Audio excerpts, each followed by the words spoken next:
But first, aftershocks continue to rattle central Italy as the death toll from a 6.2 magnitude earthquake soars to at least 250 people. Hundreds more are injured, and crews are racing against time to find any survivors buried beneath collapsed buildings.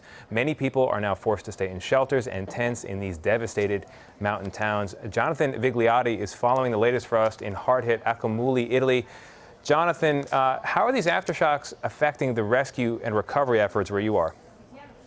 Yeah, Tony, you could imagine they're just adding to the ongoing tension in this region as those rescue teams continue to sift through the rubble looking for any survivors and obviously facing the grim task of also pulling out bodies and the victims of this earthquake. Amatrice, where we were just a short while ago as we continued our survey of the damage, was one of the hardest hit areas.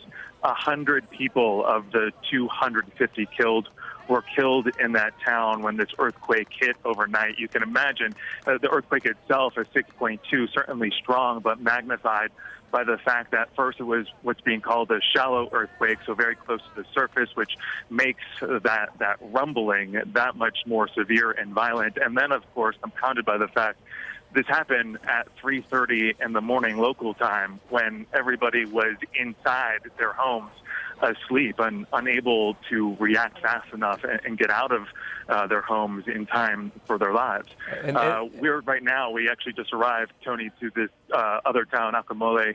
As you mentioned, 11 people were killed here in this town. We pulled up and we spoke with police, who said they actually already finished their survey of the area. They finished their search and rescue. Everybody has been accounted for, but that still doesn't take into account the buildings here. The structures, as is the case with much of this region, completely destroyed. What has not been torn down by the earthquake has been ripped open. We're looking at homes here, buildings, sides completely sheared off. You can see into the bedrooms where many of these victims were at the time the earthquake hit. Yeah, these are incredible pictures that are coming in, and this region of Italy has been settled and built into towns like the ones you're seeing since medieval times, survived and stood from that point on until this latest earthquake. Are there any signs of happy stories coming out of the rubble? I imagine it's mostly grim work, but are there any bright spots so far? Any survivors found this long after the quake itself?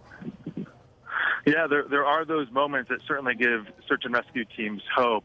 There's the story of one girl in one of these towns, a young girl named Julia, who was buried in the rubble for over 17 hours.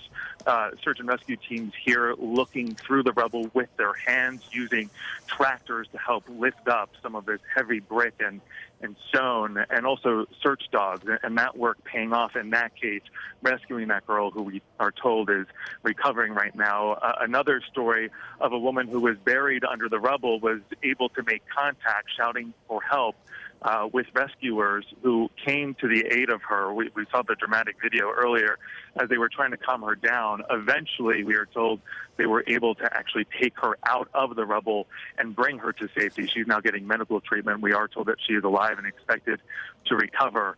As you can imagine, it is those stories that gives hope, and it's one of the reasons that we see this ongoing search and rescue effort continue on this afternoon. It's starting the sun going down, but we're told that it's going to continue on through the night and into tomorrow morning as well.